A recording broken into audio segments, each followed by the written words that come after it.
8월 한 달 동안에 회복이 있는 삶이라고 하는 주제를 가지고 말씀을 나누고 있습니다.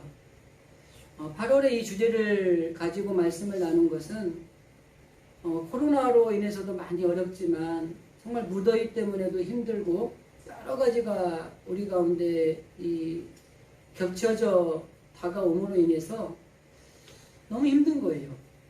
마음적으로도 힘들고 사실 삶의 자리도 힘들고요.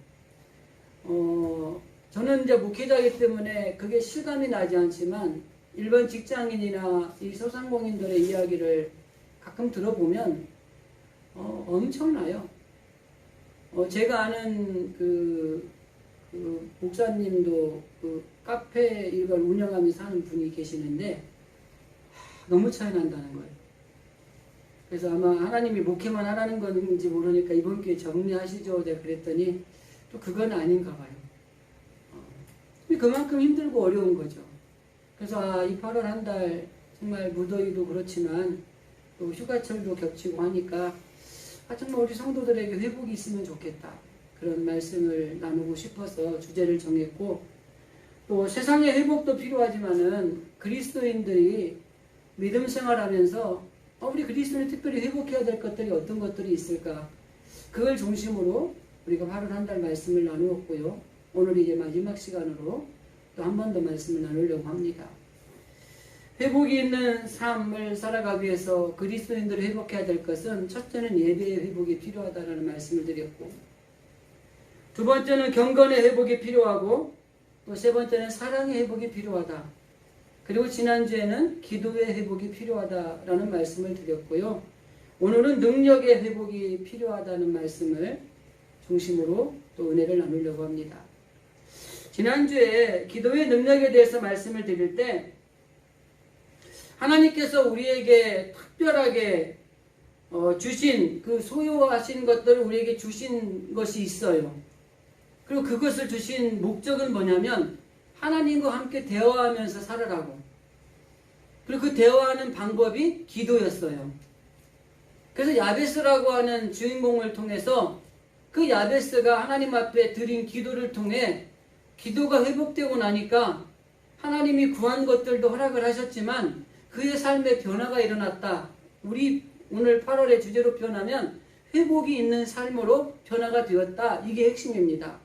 수고, 슬픔, 고통이라고 하는 삶의 자리에서 하나님이 주시는 놀라운 은혜, 축복 이런 자리로 바꾸어진 삶의 주인공인 야베스의 핵심적인 내용은 뭐였냐면 그 키가 바로 기도의 회복이었다. 이런 말씀을 드렸습니다. 그래서 우리도 이 야베스가 드렸던 기도를 통해서 여러분이 드리는 기도가 회복이 될 때 그 안에서 정말 우리가 삶이 회복되는 능력 있는 삶을 살아갈 수 있는 것입니다. 오늘은 회복이 있는 삶 마지막 네 번째, 다섯 번째로 능력의 회복이라는 말씀을 가지고 좀 은혜를 나누려고 합니다. 사람마다 능력이 다 다르죠? 제가 아는 어떤 박사님은 1시간 상담하고요, 100만 원을 받아요. 제가 아는 한 청년은 1시간 일하고요, 9,000원 받아요. 참, 어떻게 보면은 이 능력에 따라서 지급되는 머니가 다르죠. 그죠? 그리고 힘에 있어서도 능력이 달라요. 힘이 없는 사람이 어디 가서 아무리 얘기해봤자 해결도 안 돼요. 그런데 힘 있는 사람이 그래 그거 이렇게 해봐 한마디만 하면은 그 다음날 바뀌어요. 아마 여러분의 삶의 자리에서 그런 거 많이 하셨을 거예요. 우리가 그 민원을 넣잖아요. 동사무소나 이런데 우리가 민원 넣으면은 왜 수십 번 넣어야 바뀔 둥 말둥 해요. 그런데 어느 날 길을 가다가 동장이나 구청장이 그걸 보고 이거 별로 안 좋네? 이거 좀 고쳐야 되겠어. 그럼 다음날 고쳐져요. 이게 능력이 보여주는 사례라고 할 수가 있는 것입니다. 여러분, 성도의 정체성이 여러분은 어디에 있다고 생각을 하십니까? 성도란 뭐죠? 성도가 뭐예요? 첫째는 하나님의 자녀라는 정체성이 있어요. 두 번째는 천국의 상속자라는 정체성이 있어요. 우리는 하나님의 자녀로서 천국을 소유할 수 있는 자격을 가진 사람들이 성도예요. 그래서 하나님의 자녀인 성도에게는 하나님이 주신 기본적인 권세, 능력이 있습니다. 그래서 여러분들에게는요, 하나님이 주신 능력이 있어요. 그런데 정말 중요한 것은 그 능력을 가지고 이 땅에서 하나님의 영광을 드러내며 살아야 되는 것이 성도라고 하는 것입니다. 그래서 성도에게는 하나님이 주신 능력이 있고 우리는 이 땅에서 그 하나님이 주신 능력을 발휘하면서 하나님 앞에 영광을 돌리며 살아가야 되는 거예요. 그런데 이 능력을 잃어버리면 소금이 맛을 잃으면 아무짝에도 없는 것처럼 성도가 하나님이 주신 권세 혹은 능력, 이것을 권능이라고도 하죠. 이것을 잃어버리면 무기력해지는 거예요. 그런데 하나님이 주신 능력을 성도가 잘 가지고 활용을 하면 위대한 하나님의 영광을 드러내는 삶을 살아가게 되는 것입니다. 그래서 여러분, 우리 성도라고 하는 내가 하나님의 백성인 성도인데, 성도라고 하는 나는 첫째는 하나님의 자녀다. 저 천국을 상속할 상속자가 된다라는 거. 그리고 하나님은 우리에게 각자에게 다 능력을 주셨다는 것. 그 능력을 어떻게 활용하느냐에 따라서 하나님께 영광이 되기도 하고 능력자가 되기도 하고, 능력을 어떻게 활용하느냐에 따라서 하나님의 영광을 가리기도 하고 무능력자가 되기도 하는 것. 그래서 하나님은 능력이십니다. 이 모든 에너지의 근원인 태양을 만드신 분이 하나님이잖아요. 창조, 구속, 섭리, 이 모든 것도 다 하나님이 주신 능력 안에서 이루어지는 것들이에요. 그리고 중요한 거는요, 이 능력을 하나님은 그의 자녀들에게 주셨다고 하는 것입니다. 그러니까 하나님이 가진 능력을 하나님을 믿는 성도들인 우리들도 다 가지고 있는 거예요. 그럼 얼마나 위대한 능력입니까? 그러면 왜 다르냐? 그 능력을 활용하느냐? 그 능력을 묻어두느냐의 차이예요. 그래서 예수님도 달란트에 비유해서 말씀하잖아요. 그 능력을 가지고 활용해서 남긴 자들에게 더 칭찬하고 더 상급을 주잖아요. 그런데 그 능력을 줬음에도 불구하고 묵혀두고 묻어두었던 사람에게 책망하잖아요. 있는 것도 빼앗기잖아요. 무능력자인 거예요. 그리고 우리는 기본적으로 하나님의 자녀요, 천국에 들어갈 자격이 있는 상속자이면서 하나님이 주신 권세, 능력을 가진 사람들이 나다. 놀랍지 않습니까, 여러분? 저희 설교 준비하면서 알았지만 다시 한번 정리하는데 내가 대단한 사람인 거예요. 그래서 앞으로는 세상에 나가서요, 쫄지 않으려고요. 돈 없다고 쫄지 않고요, 힘 없다고 쫄지 않고요, 권력이 없다고 쫄지 않으려고요. 당당하려고요. 근데 그 능력을 활용한 사람은 당당할 수 있다는 거죠. 근데 왜 우리가 당당하지 못하고 쫄고 두려워하고 염려하고 근심하느냐? 그 능력을 활용하지 못하기 때문이라는 거예요. 그래서 성도는 능력이 있는 사람이에요. 옆 사람한테 이렇게 인사 한번 합시다. 성도님은 능력이 있는 사람입니다. 옆에 사람이 없으니까 두리번거리는 집사람이 있으니까 앞뒤로 합시다. 앞뒤로. 성도님은 능력이 있는 사람입니다. 아멘. 도장을 찍어야 내 것이 되죠. 오늘 본문은 한 절을 읽었습니다. 그래서 4장 전체를 조금 요약을 하면은요, 능력에 관한 이야기예요. 이 4장 전체가 하나님이 종이 갖춰야 될 능력에 대해서 이야기를 하는 내용인데, 좀 세부적으로 말씀을 드리면 1절에서 5절 말씀은 그리스도의 비밀을 이해하고 그것을 드러내는 능력에 대해서 이야기를 합니다. 여러분, 그리스도의 비밀을 우리에게 알려줬어요. 그걸 드러내는 능력을 발휘하고 살라는 겁니다. 그리고 6절에서 14절까지는 우리 안에 솟아오르는 교만, 아니 능력을 받았으니 얼마나 교만해요. 그죠? 이 교만을 이기는 자기 억제의 능력을 말합니다. 그러니까 하나님이 능력을 주셨는데 기고만장하지 말고 교만하지 말고 그 능력을 억제하는 것도 능력이다. 이걸 절제라고 이야기를 하죠. 성령의 열매 중에 마지막에 있는. 그리고 13절에서는 다가오는 고난과 핍박을 이기는 인내의 능력을 이야기합니다.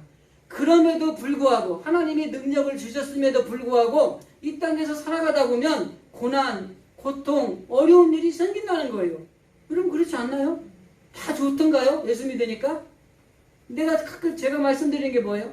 예수 믿으면 더 힘든 거예요. 예수 안 믿는 사람보다. 그 고난을 이기는 인내의 능력, 이걸 이야기를 합니다. 그리고 14절에서 17절까지는 신앙의 선배나 스승으로부터 이 본받아야 될 겸손의 능력을 이야기해요. 겸손도 능력이라는 거예요. 그리고 마지막 18절에서 오늘 본문에는 21절까지에 대한 것들이 그리스도가 주신 이 능력을 행해야 된다라고 해서 행하는 능력을 이야기를 합니다. 그래서 우리는 하나님이 주신 능력이 있어요. 막 힘을 쓰는 것만 능력이 아니라 때로는 절제도 해야 되고 때로는 인내도 해야 되고요. 때로는 겸손하기도 해야 되고요. 이게 다 능력이라는 거예요. 신앙생활 하면서 상담을 해보면 어떤 분들이 있냐면 잘 돼가지고 너무 좋다고 쫓아오는 분들이 있어요. 사람이 걔네 너무 잘 됐어요. 뭐 기쁘죠. 근데 너무 힘들어서 또 찾아온 분들이 있어요. 뭐 되는 게 없고 죽겠습니다. 뭐 힘들죠. 근데 이 잘 되고 못 되고의 차이에 중요한 건 뭐냐면 어렵고 힘들 때는 인내의 능력을 발휘하며 살아야 돼요. 너무 잘 될 때는요 겸손의 능력을 발휘하며 살 수 있어야 되는 거예요. 잘 된다고 교만하고 안 된다고 좌절할 필요가 없는 거예요. 그리스도인에게는 하나님이 주신 능력이 있어요. 그런데 능력이라니까 막 힘을 써서 파워를 가지고 모든 걸 이기는 것만이 능력이 아니라 고통에 인내하기도 하고 절제하기도 하고 때로는 겸손하기도 하고 이런 것들도 능력으로 하나님이 주신 거예요. 그래서 여러분들이 신앙생활 하시면서 하나님이 주신 능력을 발휘할 수 있는 과정들의 과목이 다 달라요.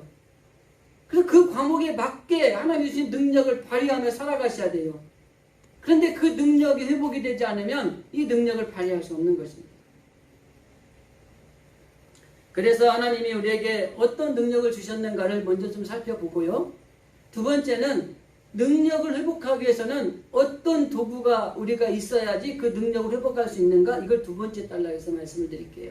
자, 첫 번째, 하나님이 우리에게 주신 능력은 어떤 것인가? 요한복음 1장 12절 말씀, 영접하는 자, 곧 그 이름을 믿는 자들에게는 하나님의 자녀가 되는 권세를 주셨다라는 말씀이 있습니다. 하나님의 자녀인 성도들에게는 기본적으로 하나님이 주신 권세가 있다는 겁니다. 그러면서 이 말씀에서 이야기하는 핵심이 뭐예요? 하나님의 자녀는 하나님의 하나님의 것을 소유할 수 있는 권세를 가진 사람이라고 하는 것입니다. 그러니까 하나님이 하는 일을, 뒤에 가면 그런 말씀도 나오는데, 하나님이 하시는 일을 할 수도 있고 그보다 더 큰 일도 할 수 있는 게 우리들이에요. 여러분, 우리가 하나님보다 위대해질 수는 없지만 하나님 분명히 말씀해 주셨어요. 너희들이 믿음이 있으면 이 일을 행할 것이고 그보다 더 큰 일도 할 수 있다는 겁니다. 그러니까 우리는 하나님이 하신 일보다 더 큰 일도 믿음으로 나가면 할 수 있어요. 뒤쪽에 가서 결론적으로 말씀을 드리겠습니다. 정말 중요한 것은 하나님이 우리에게 주신 권세가 있어요. 자, 예수님이 제자들을 왜 부르셨어요? 예수님의 제자를 부르신 목적에 대해서 마가복음 3장에는 이렇게 얘기합니다. 이에 12를 세우셨으니 이는 자기와 함께 있게 하시고 또 보내사 전도도 하며 귀신을 내어 쫓는 권세도 있게 하려 하심이라. 이 말씀은 뭐냐면 제자를 부르신 목적은 그들과 함께 있어요. 그들에게도 능력을 주어요. 주님이 하신 일들을 그들에게 할 수 있게끔 하기 위해서 부르신 거예요. 자, 그렇다면 저와 여러분이 주님의 제자잖아요. 우리를 하나님이 왜 부르셨어요? 주님과 우리가 함께 하기를 원하세요. 그리고 주님이 하시는 일을 우리가 하기를 원해요. 그리고 그 할 수 있는 능력을 우리에게 주셨어요. 권세도 주셨으니까. 그래서 우리가 해야 될 일은 뭐예요? 주님의 일을 맡아서 이 땅에서 그 일을 행하는 것이 하나님의 자녀들이 우리들이 해야 될 일이란 거예요. 근데 우리는 하나님이 주신 일을 맡아서 그 능력을 가지고 그 일을 행해야 되는데 이 땅에 살아가다 보니까 그걸 잃어버리는 거예요. 왜? 이 땅에 할 일이 너무 많아요. 직장 다녀야죠. 일해야죠. 애들 키워야죠. 학생들은 공부해야죠. 뭐 할 일이 너무 많은 거예요. 그러니까 주님이 나에게 하실 일을 잃어버린 거예요. 그리고 뭐에 지쳐서 살아요? 세상 일에 지쳐 사는 거예요. 그러니까 결과적으로 뭐가 되죠? 능력이 발휘가 안 되는 거예요.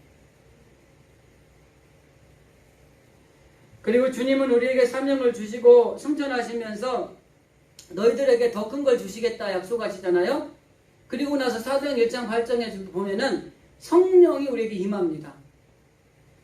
하나님이 이 땅에 모든 사역을 마치고 가실 때는 내가 너에게 다른 걸 줄게 약속을 하시고 성령을 주신 거예요.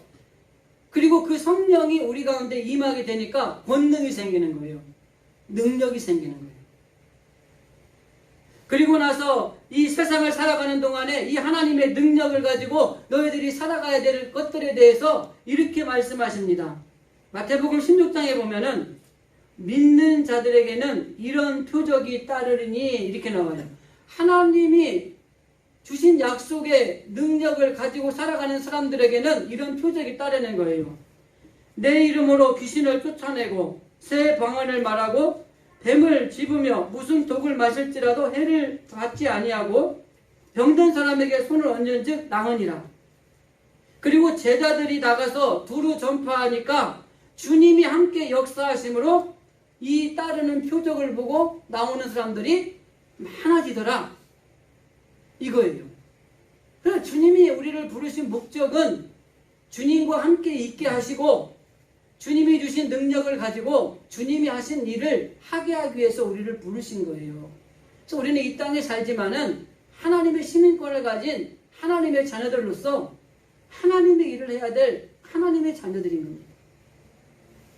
그래서 그럼 목사님 세상 일을 안 하면 됩니까? 아니죠. 세상에 주어진 일들을 최선을 다해서 우리가 해야 되죠. 그러나 하나님 우리에게 주신 일을 잃어버리지 말아야 됩니다. 이걸 잃어버리고 세상 일에 취해 있으면 하나님이 주신 능력이 소멸이 돼요. 뒤에 가서 말씀을 드리겠지만 하나님 앞에 위대하게 쓰인 사람들의 특징은 뭐냐면 하나님의 능력이 있을 때에 힘을 발휘했어요. 근데 하나님의 능력이 사라지고 난 뒤에는 무기력해졌어요. 실패자가 되고요. 패배자가 됐어요. 우리도 마찬가지입니다. 세상에 주어진 일, 아마 속으로 그런 분 있을 거예요. 목사님은 세상에 주어진 일이 그 일이니까 당당히 이야기하시겠죠. 이렇게 하실 수도 있지만 그러니까 여러분 저보다 여러분이 상급이 큰 거예요. 여러분은 주의 일도 하면서 세상 일도 하잖아요.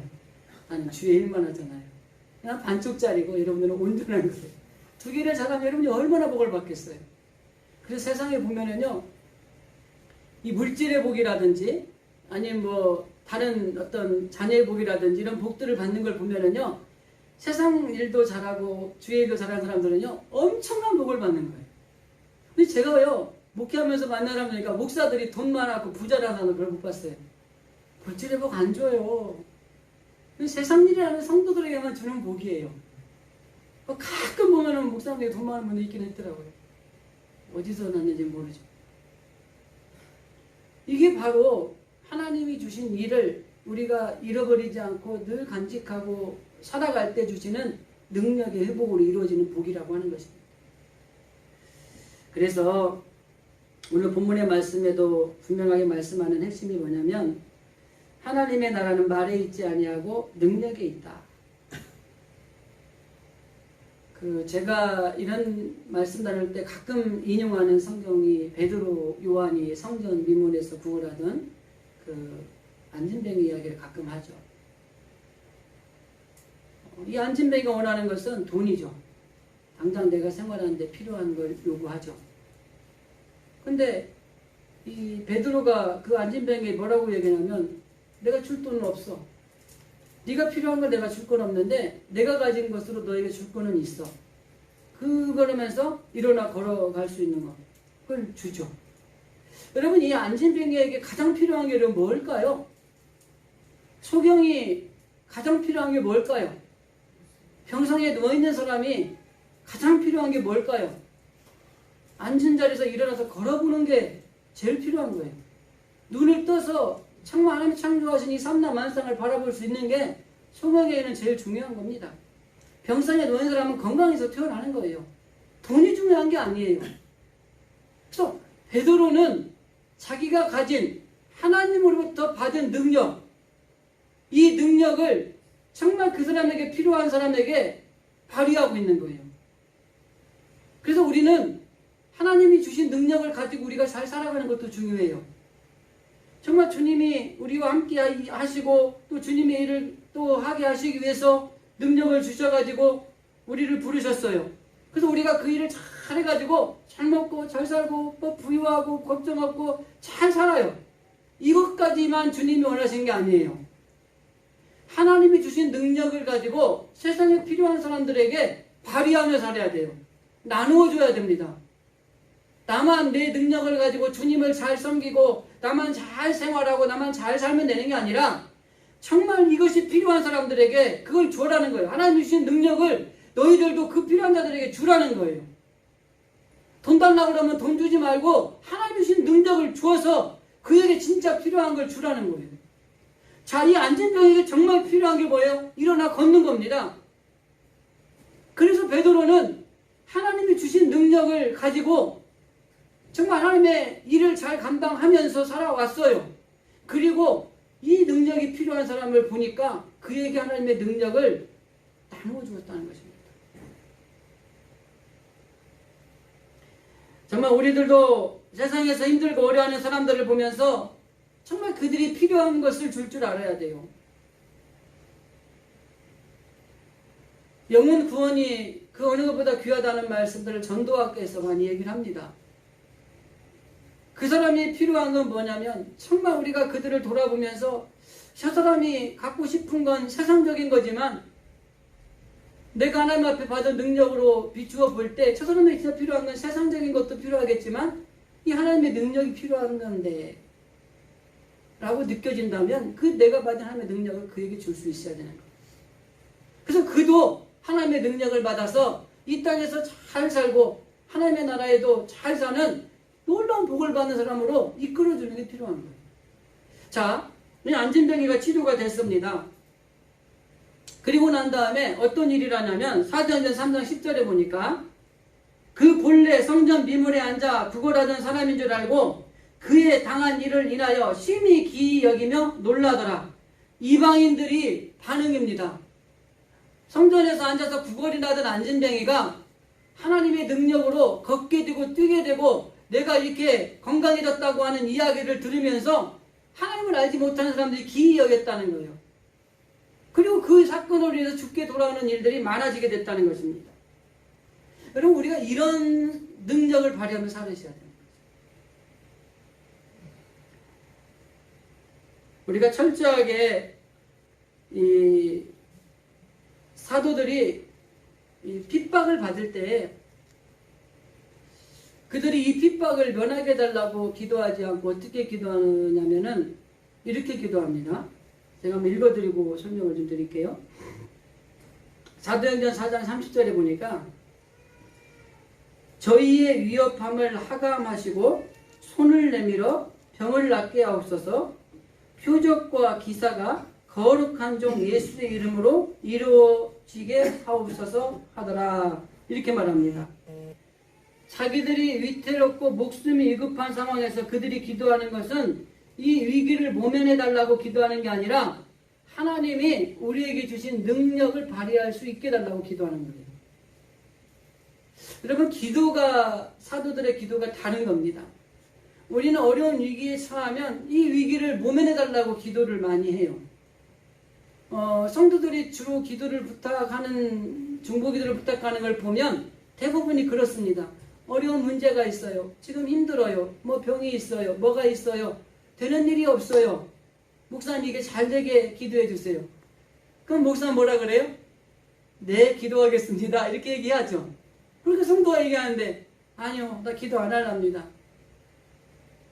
근데 이 사도들은 뭐라고 기도하냐면 하나님이 내게 주신 능력을 내가 발휘할 수 있도록 해주십시오. 이렇게 기도하는 거예요. 우리들은 마찬가지입니다. 우리 가운데 어려운 일이 닥치면 아까 제가 능력이 여러 가지 과목이 있다고 그랬죠?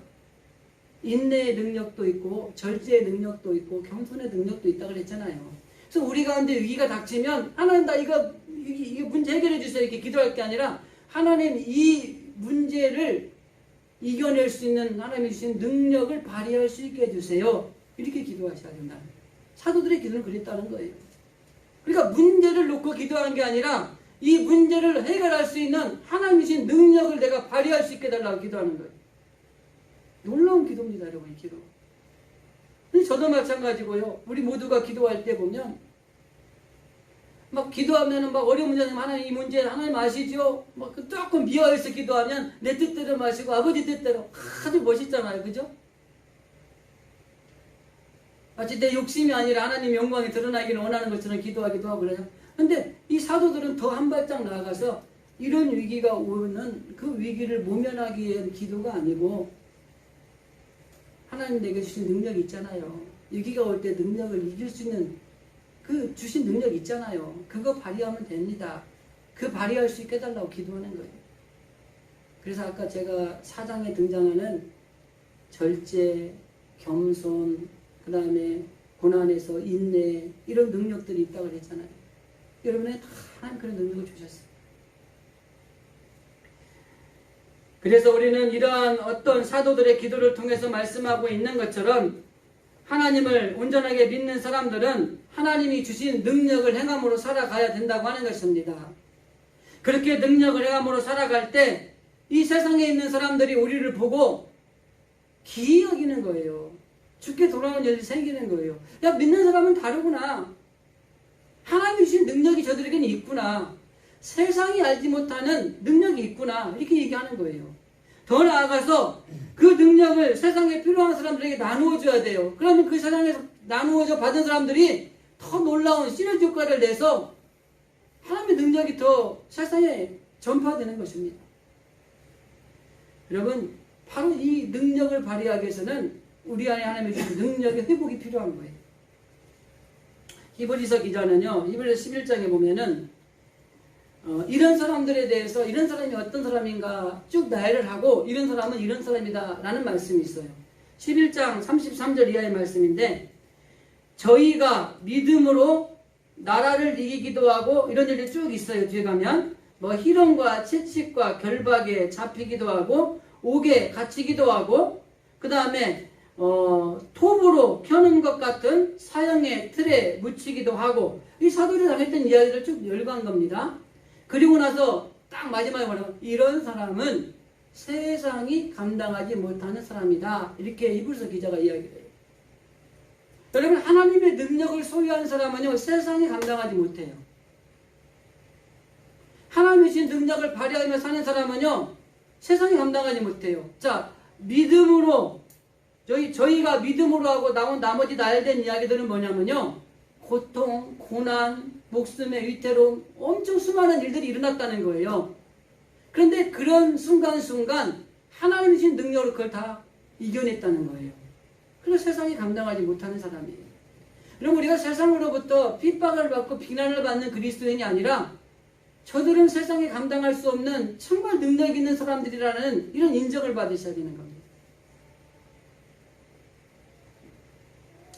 하나님이 우리에게 주신 것은 두려운 마음이 아니라 오직 능력이요, 오직 사랑이요, 오직 믿음이라고 하는 것입니다. 그래서 바울도 디모데에게 권면하면서 뭐라고 하냐면 하나님이 너에게 주신 것은 두려워하는 마음이 아니라 여러분 하나님이 우리에게 주신 건 두려워하는 마음이 아니에요. 믿음, 사랑, 능력입니다. 그 능력을 발휘함으로 이 땅에 세상이 감당하지 못하는 자들이 되어서 그 모든 걸 이겨내야 된다는 것을 말씀하고 있는 거예요.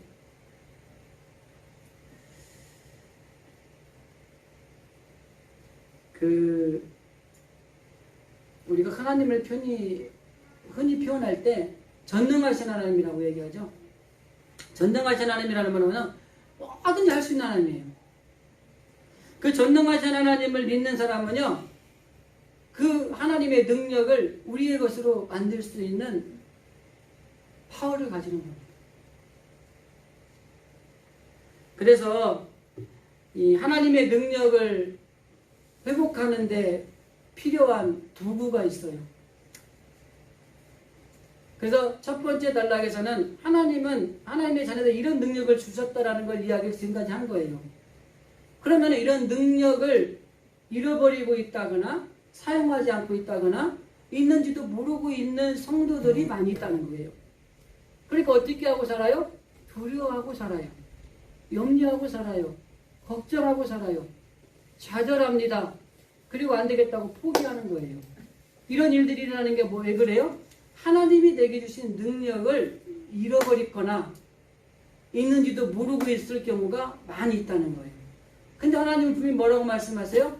하나님은 그의 자녀된 성도들에게 자녀라고도 하지고 천국의 상속자라고도 하지만 중요한 거, 이 땅에서 살아갈 권세를 주는 하나님의 자녀들이라는 거예요.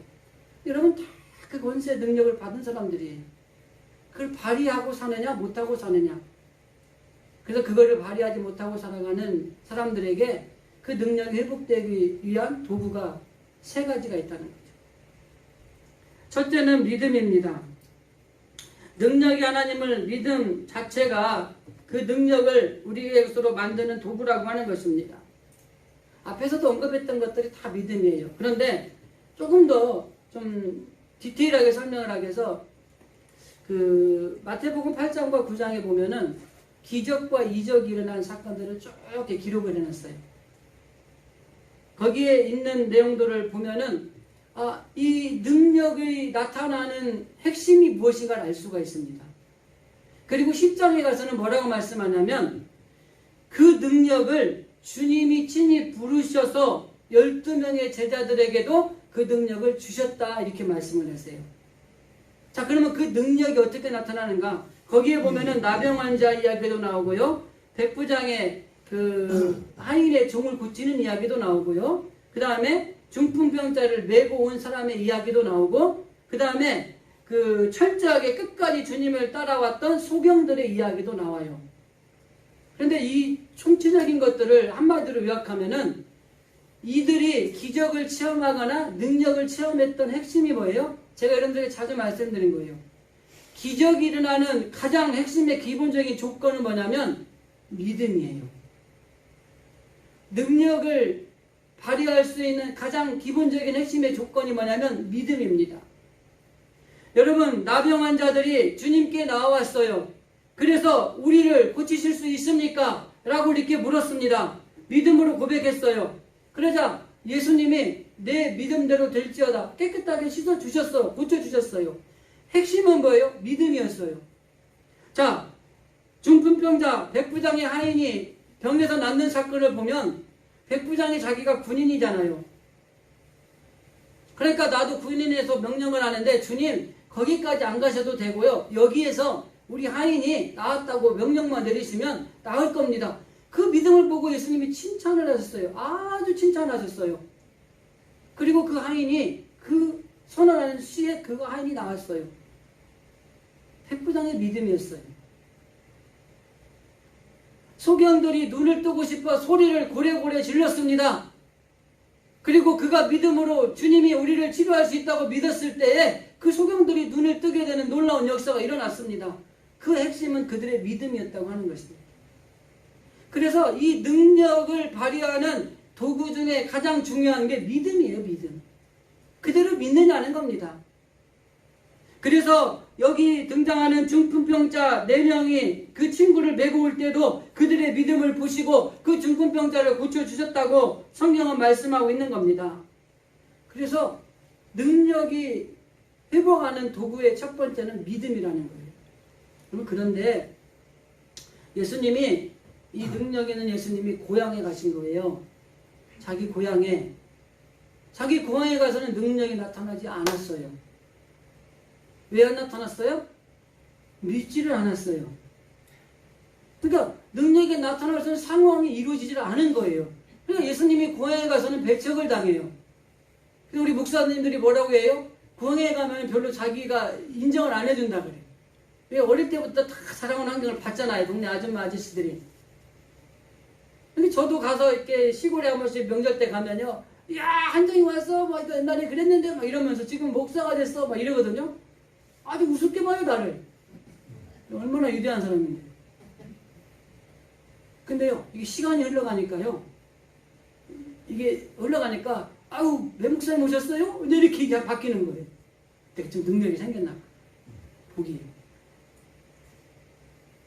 근데 중요한 건 이거예요. 고향에서 배척을 당하고 결국 거기에는 능력이 안 나타났어요. 기적도 안 나타났어요. 그 이유는 딱 한 가지예요. 사람들이 믿지 않았기 때문에. 믿음이 능력이 나타나는 도구인데, 기적이 일어나는 도구인데, 그 예수님에 대해서 믿지 않았기 때문에 능력이 안 나타난 겁니다. 그래서 제가 자주 드리는 말씀이지만은 이 기적과 능력은 결국 믿음이라고 하는 이 도구가 필요하다고 하는 것입니다. 두 번째는 이 능력이 회복되는 두 번째는 성결입니다. 깨끗함이라고 표현을 하고요. 구약에서는 거룩함이라고 표현을 합니다. 성경은 말하죠. 내가 거룩하니 너희도 거룩해라. 하나님이 거룩하니까 하나님의 자녀 너희들이 거룩해야 된다는 거예요. 깨끗해야지 하나님의 능력이 거기에 나타난다는 겁니다. 집에도 가보면은요, 깔끔하게 정리된 집에 가면 조심하잖아요. 근데 더러운 집에 가면 조심 안 해요. 조심하지 않아요. 그냥 자기도 같이 그냥 어지르고 막 그래요. 그만큼 이 성결하고 깨끗하다는 게 중요한 이 능력을 회복하는 요소라고 하는 것입니다. 하나님이 거룩하시기 때문에 결국 우리에게 거룩하기를 원하시는 거예요. 성경에는 구약에도 그랬지만 신약에도 보면은 베드로전서에 보면 오직 너희를 부르신 거룩한 자처럼 너희도 모든 행실에 거룩한 자가 되라. 내가 거룩하니 너희도 거룩하라. 이렇게 말합니다. 데살로니가 전서 4장에도 보면 하나님의 뜻은 이것이니 너희의 거룩함이다. 하나님이 우리에게 원하시는 건 뭐예요? 거룩해다. 깨끗해야 된다는 거예요. 그리고 이 하나님 앞에 쓰임받는 사람들이 다 어떤 사람 쓰임받느냐? 깨끗한 사람, 성결한 사람이 쓰임받는 거예요. 그러면서 이 디모데후서 2장에 보면은 부끄러울 것이 없는 일꾼으로 인정받은 자처럼 하나님 앞에 자신을 드리기를 힘쓰라 라는 말씀이 있어요. 여기 부끄러울 것이 없는 일꾼이라는 말이 20절 이하의 말씀에 보면은 그릇에 대한 이야기를 합니다. 금그릇이 있고 은그릇이 있고 나무그릇이 있고 질그릇이 있는데 어떤 그릇을 쓰느냐는 거예요. 그러면서 거기에서 핵심적으로 말하는 것이 깨끗하게 씻어진 그릇을 쓴다는 것입니다. 여러분, 우리가 음식을 담아서 먹을 때 금그릇이라고 거기다 무조건 담아 먹는 게 아니라 그것도 깨끗해야 돼요. 금그릇이면서 깨끗하면 가장 좋겠죠. 그러나 금그릇이 더러우면 금그릇에 음식을 담아 먹지 않고 나무 그릇에 담아 먹어요. 깨끗하니까. 그래서 하나님께서 보시는 것은 뭐예요? 누가 얼만큼 거룩하고 깨끗한가를 보시는 거예요. 누가 하나님 보시기에 합당한가를 보시는 거예요. 누가 크냐, 누가 많은 걸 가졌냐, 누가 높냐, 이걸 보는 게 아니에요. 구약의 말씀에서 말한 것처럼 하나님은 중심을 보시는 거예요. 외모를 보는 게 아니에요. 그래서 우리가 얼만큼 깨끗하냐, 이것을 보시는 거지, 네가 금그릇인지 나무 그릇인지 은그릇인지 질그릇인지를 보지 않는 거예요. 여러분, 금그릇만 본다면 우리 같은 사람 어떻게 살아요? 하나님이 눈가에도 안 될 텐데. 우리는 질그릇일지라도 하나님이 보실 때 깨끗하게 준비되면 그 깨끗한 그릇을 쓰는 거예요. 그래서 금그릇, 은그릇, 나무그릇, 질그릇이 있는데 하나님이 쓰시는 그릇은 뭐냐? 정답은 깨끗한 그릇을 쓰시는 거예요. 구약의 사사기에 보면은 사사기의 인물들이 처음에 능력이 없었어요. 근데 하나님이 능력을 주시면은 능력을 발휘했습니다. 근데 그 능력을 받는 핵심이 한 가지가 뭐냐면 성결이었어요. 삼손의 예를 들면 삼손은 그 나시리로 태어나가지고 뭐 금해야 될 거를 금하고 깨끗하게 자랐잖아요. 그에게 엄청난 능력이 있었어요. 민족을 구할 능력도 있었고요. 그에게는 모든 것을 두려워하지 않는 담대한 능력이 있었어요. 그런데 그가 드릴라라고 하는 여인에게 속아서 방탕해지기 시작하는 거예요. 더러워지기 시작하는 거예요. 성결, 깨끗함이 사라지기 시작하는 거예요. 그러면서 그는 힘을 잃어버리고 폐교자가 된, 마지막에 물론 하나님이 힘을 주셨지만 그런 일들이 일어난 겁니다. 그래서 하나님의 사람이 지켜야 될 것 중에 하나는 깨끗해야 된다고 하는 것입니다. 그래서 우리가 하나님의 일꾼으로 살아가면서 하나님을 말씀을 지키면서 깨끗하게 살아가면 우리가 하나님 앞에서 당당한 자신감을 가질 수가 있어요. 우리 그런 말 있잖아요. 죄 짓고는 못 산다고. 그죠?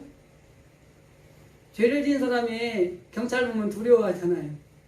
근데 경찰은 어떤 사람이 원래는 이 시민을 보호하는 사람이 좋은 사람이에요.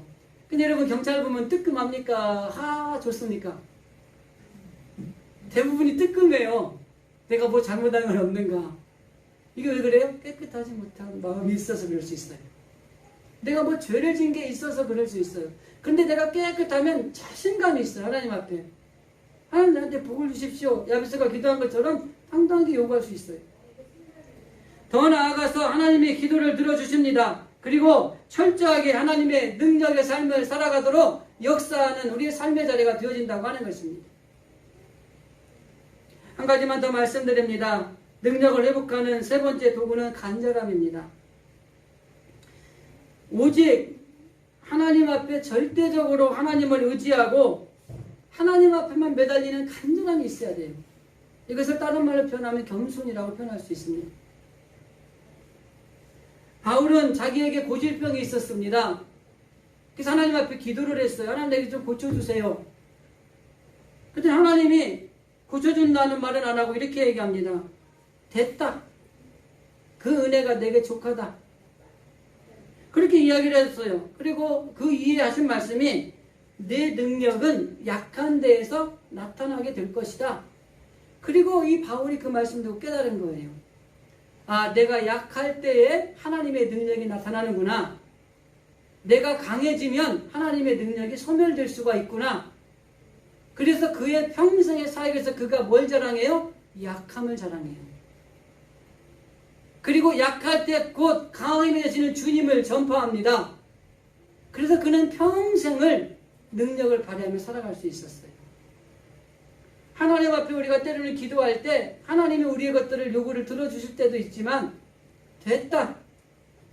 그게 너의 능력이다. 라고 말할 때가 있어요. 그러면은 그걸 깨닫고 그 약한 것, 없는 것, 힘든 것이 내 능력임을 깨닫고 살아가면 일평생을 능력 있는 삶을 살아갈 수 있는 바울과 같은 사람이 되는 거예요. 그런데 우리는 그걸 들어주지 않는다고 시험 드는 경우가 종종 있잖아요.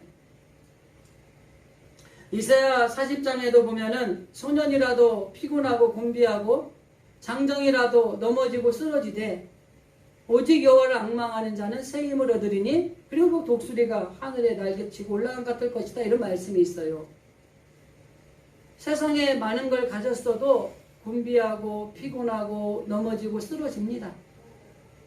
능력은 어디에 있어요? 오직 여호와를 앙망한다는 면이 있어요. 앙망은 간절하게 사모한다는 거예요.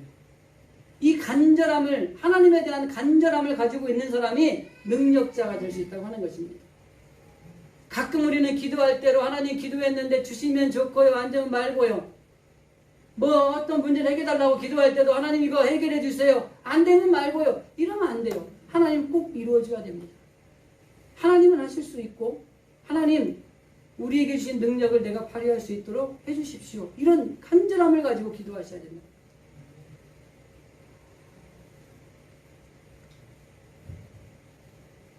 사람은 누구나 피곤하고 또 지치고 힘들고 어려울 때가 있습니다. 그러나 우리는 하나님의 전능하신 하나님의 자녀라는 걸 여러분이 기억하시고요. 그리고 이 세상에 엄청난 힘들고 어려운 일을 만난다 할지라도 하나님이 주신 능력으로 우리가 얼마든지 그것을 이겨낼 수 있다는 것도 기억하셔야 돼요. 그래서 이 믿음이 없다고 표현하는 사람도 있겠지만 믿음이 부족하고 그 다음에 여기 하나님 앞에 깨끗하지 못하고 그 다음에 철저하게 하나님의 능력을 믿지 못하는 간절함이 없어서 능력을 발휘하지 못하는 사람들이 아니라 이왕 우리가 하나님의 자녀로 부름받았으니 하나님이 주신 능력을 이 땅에서 발휘하면서 우리도 잘 살지만 그 능력이 필요한 많은 사람들에게 그 능력을 발휘함으로 하나님의 역사가 쫙 뻗어나가도록 여러분 그렇게 쓰임만 우리들이 되시기를 주님의 이름으로 간절히 기도드립니다. 바로 한 달 동안 정말 회복 있는 삶을 살아가기를 간절히 기대하며 말씀을 나눴습니다. 예배 회복, 경건의 회복, 사랑의 회복, 그 다음에 기도의 회복, 그리고 오늘 능력의 회복을 이루시는 우리 성도들이 되어질 수 있기를 주님의 이름으로 간절히 기도드립니다. 기도하겠습니다.